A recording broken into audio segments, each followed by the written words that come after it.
What's going on, everyone? I'm Brandon, and this is the Greening the Desert Project. Over the last 2 years, I've gone over the various and diverse rainwater harvesting structures as well as techniques that we're applying on our high desert landscape here. And it's also over those last 2 years that I've gotten many comments on the trees that we have on our landscape. So for those that don't know, most of the landscape here consists of a monoculture, and that monoculture consists of all these various juniper trees. And don't let the trees necessarily fool you, because it's not entirely one species of juniper. We have actually about 5 or 6 different species or different kinds of juniper trees on our landscape. And I think it's one misconception that people have with when it comes to observing these trees and the amount of water that is required for these trees to grow and thrive. I think there's a little bit of a misconception only because of the studies that have come out over the years. And those, when we actually look into those studies, we'll find that they're only pertaining to one species of juniper tree, which happens to be the western juniper species. And there's a lot to those studies as well, just the variables as well as the conditions and the landscape that they're occupying. And overall, those studies do conclude, for the most part, that it's really just about thinning those trees out, having a less dense canopy to allow more sunlight and water penetration in. So it's not entirely that the trees are hogging or sucking up all of the water in the areas, but it's more so just the overcrowding and that there's a need of management with these trees.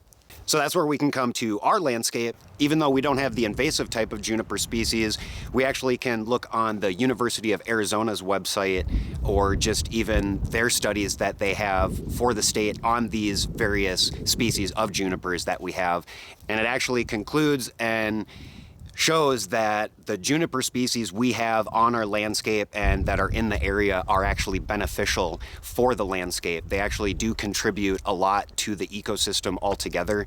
They provide food, shade, shelter, and really when we're just looking at the management part of things, that's where it's going to be part of our duty here to provide what's been kind of taken out of nature over time. And so back in time, we could see that there was probably a little bit more abundance of diverse animals and predators and prey that occupied this area. But I think the basics of things is that we're missing some elements in our landscape, so we're going to have to take charge, and we're going to be doing that by doing something that most people didn't expect we'd do on this channel, but also we're hopefully going to satisfy a lot of other people that have made some of these various comments over the years here. And so our northern portion where I'm standing is a portion of the property that I've somewhat neglected the last couple of years, and that's only because from my point of view, this is actually the healthier portion of our landscape. And we can know that because there's an abundance of trees, so we can see all of the trees that occupy in this part of the landscape, but then we're also able to observe the abundance of grasses, shrubs, and other vegetation that is growing on this portion of the landscape. So as with last week's episode where I had kind of talked about a little bit of our northern portion and the problems that we don't see on this portion of our property, and that's really that we don't see a lot of sheet flow. We actually observe a lot more water penetration and a lot more sediment and sand and silt stopped and slowed because of a lot of the rock outcroppings that are on this northern portion. So overall, we can really see that this portion of our landscape really does have a better standing or kind of a better ecosystem established here, because it's not as eroded out as the southern portion, but we can see because of the water penetration that we get, we have more grasses growing. So more water catchment and water being soaked into the ground is a really big contributor, in my opinion, of why there is the abundance of growth on this side. But then it's the opposite spectrum when we go to our southern portion of our landscape. And mind you, our whole upper portion here is actually fairly flat. There's a slight bump in the middle that kind of separates the south and the north, but there really isn't the drastic shade or the elements that people associate with having a northern exposure. We probably get that more on the downward slope that goes towards our wash, which I also discussed in the last video. But we can see overall we're fairly flat up here, and there's really not too much difference other than that our northern portion has a lot of different variables that contribute to what's going on here compared to our southern portion. And it's actually our southern portion that I've talked about at length, and really what's been the main focus since this journey started, since the Greening the Desert project started. And it's only because we can really observe how much erosion has happened throughout the centuries with this part of the landscape. But then it's also from my own observations through monsoon season and just the various rainstorms that have happened, we can see the amount of sheet flow that's gone on and caused a lot of erosion and problems on this portion of the landscape. So that's where putting the main focus on the southern portion, because it needs the most help out of everywhere on our property. And so that was a good starting place. And it's easy enough where we needed materials for certain projects around here, so digging out the earthworks made sense to get off the bat, if that's a phrase. But that's where I also discussed in the previous episode about the earthworks that have been done on this section of the landscape and how we are essentially stopping, slowing, and harvesting just about 100% of the water on that portion. And each of these different sections with the earthworks, we've been able to show how we're stopping and slowing that water with bigger earthworks, but then also when it comes to like the Zuni Bowl section. So even though they're smaller earthworks, just having that much more or just multiple smaller earthworks makes that much of a difference in stopping and slowing all of that water in that area now. So for right now, we've actually done a whole lot of work, and we really can sit back and kind of observe even the last 2 years how much more has grown and started taking off in those areas. And that just means we can really start expanding outward on our property. So now expanding outward and being on the northern portion of our property, this is where a whole different approach is going to be taken compared to the southern portion.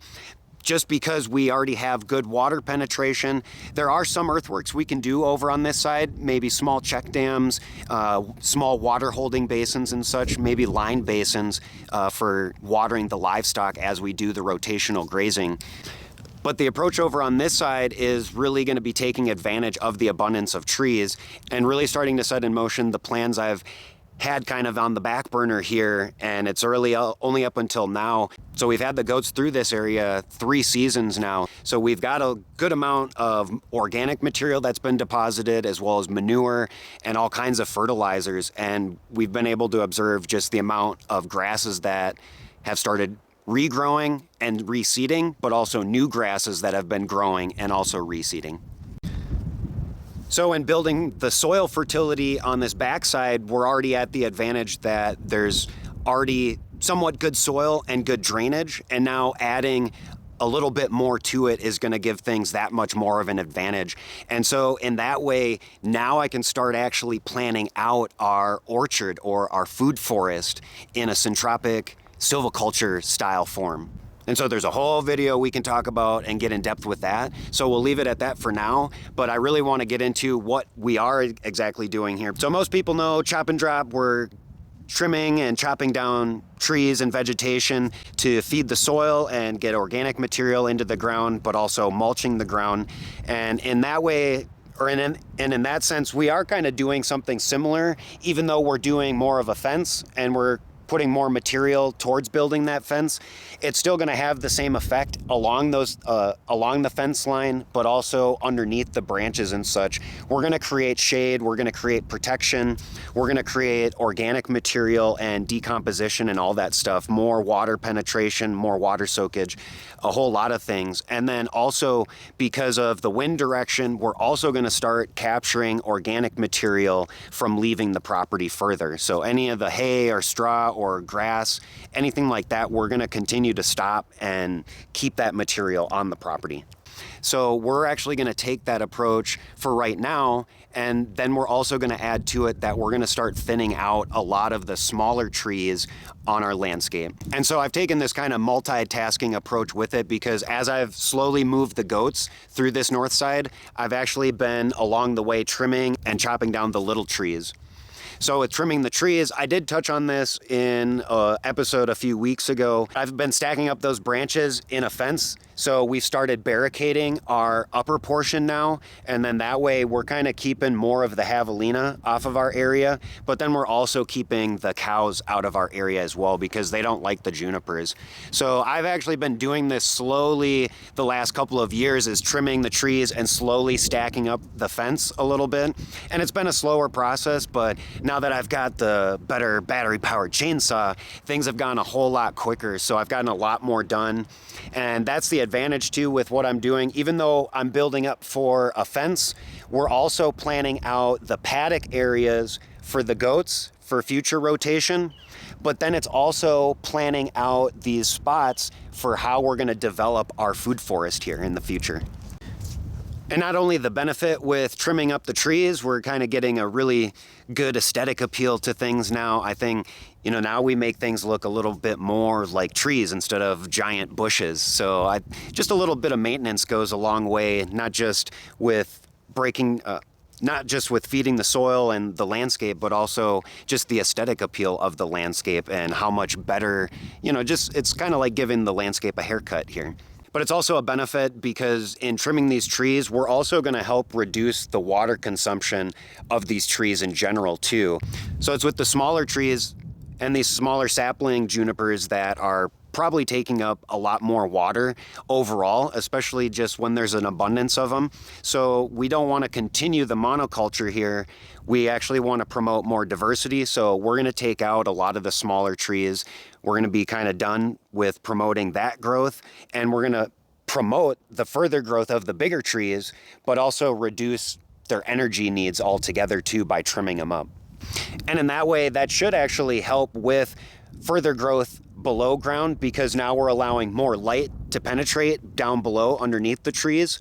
But then we're also allowing more of the rain and kind of the elements all together to get more penetration underneath the trees too. So we should actually start seeing a lot more vegetation growth compared to the medium amount of vegetation growth that's going on right now. And then the added bonus of getting more of the sticks and all the organic material more into the earth itself and getting more of the decomposition process going, we're really going to just start promoting a lot more of this domino effect and this compounding effect overall. And it's just the extra bonus that all of this wood that gets trimmed up, now we can turn this into fuel. So we'll be able to feed and gather up all of these sticks over time for the rocket mass heater bench that we have. So that's a future episode to update on. But it makes it easy because now it's a lower cost in that we don't have to buy a whole bunch of fencing or anything right now. So we can create the fencing from the dead tree limbs. So we get trimming done, we get a fence built, and we're also promoting fertility all in one go here.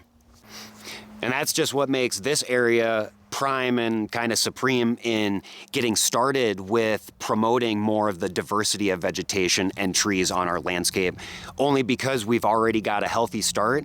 And so we're that much further ahead that this is the prime place to start and get things more established and then start expanding from here. So we'll really actually start noticing or observing kind of this rippling or, tossing of stones and the rippling effect that we're going to have. So just imagine we're tossing stones into the water, and you toss the stone and then there's the ripple. We toss another stone over here and there's a ripple. So essentially that's what we're going to find with how we've managed the southern portion of our property and the rippling effect that that's going to have in the future here. But then I've also shown in previous episodes the wash and how the check dams and everything down that's been done down there is starting to have its own ripple effect.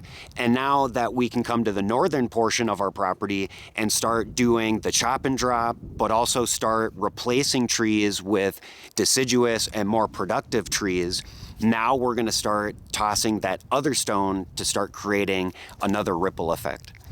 And the rotational grazing is really essential for just the combination of all these different practices of organic and rainwater harvesting.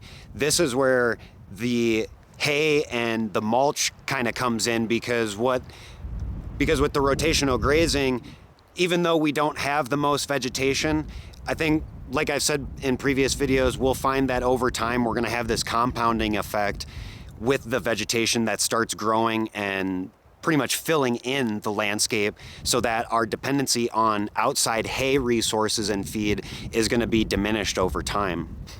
And that's kind of the benefit we have right now, because even though we're having to input hay, because the type of hay that I'm getting, it's an alfalfa Bermuda grass mix, but it's also kind of coming from a prairie setting where we're getting a good diversity of different grass seeds, different weed seeds, maybe stuff we want, maybe stuff we don't want. But because of the rotational grazing, it's not a big concern, because we're utilizing the goats, and the benefit of the goats is that they eat almost anything. They're not as picky as other livestock.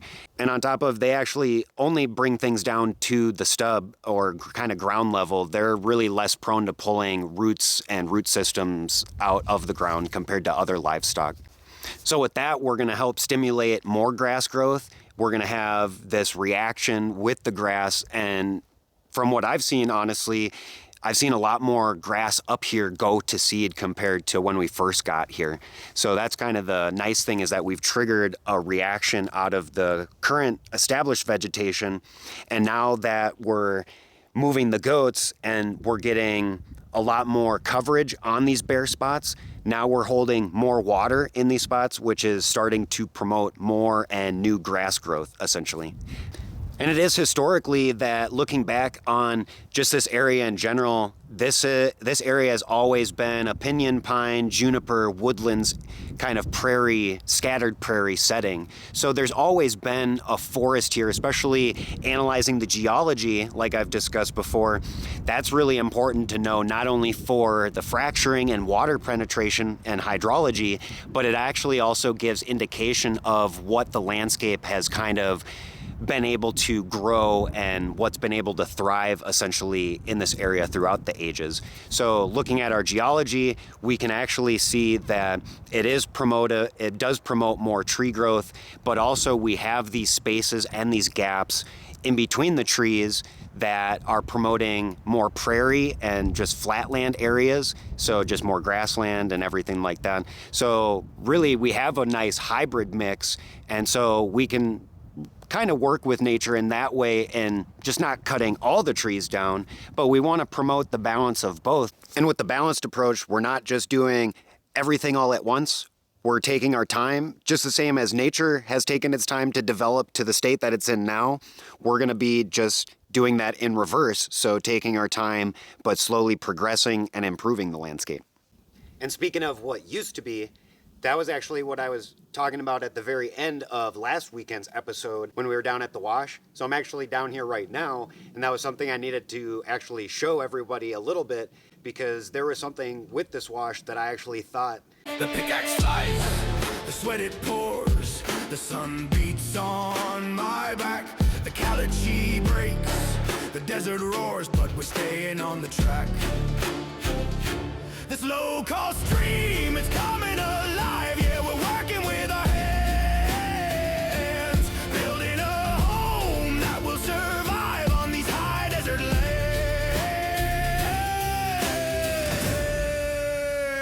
This is the work that we have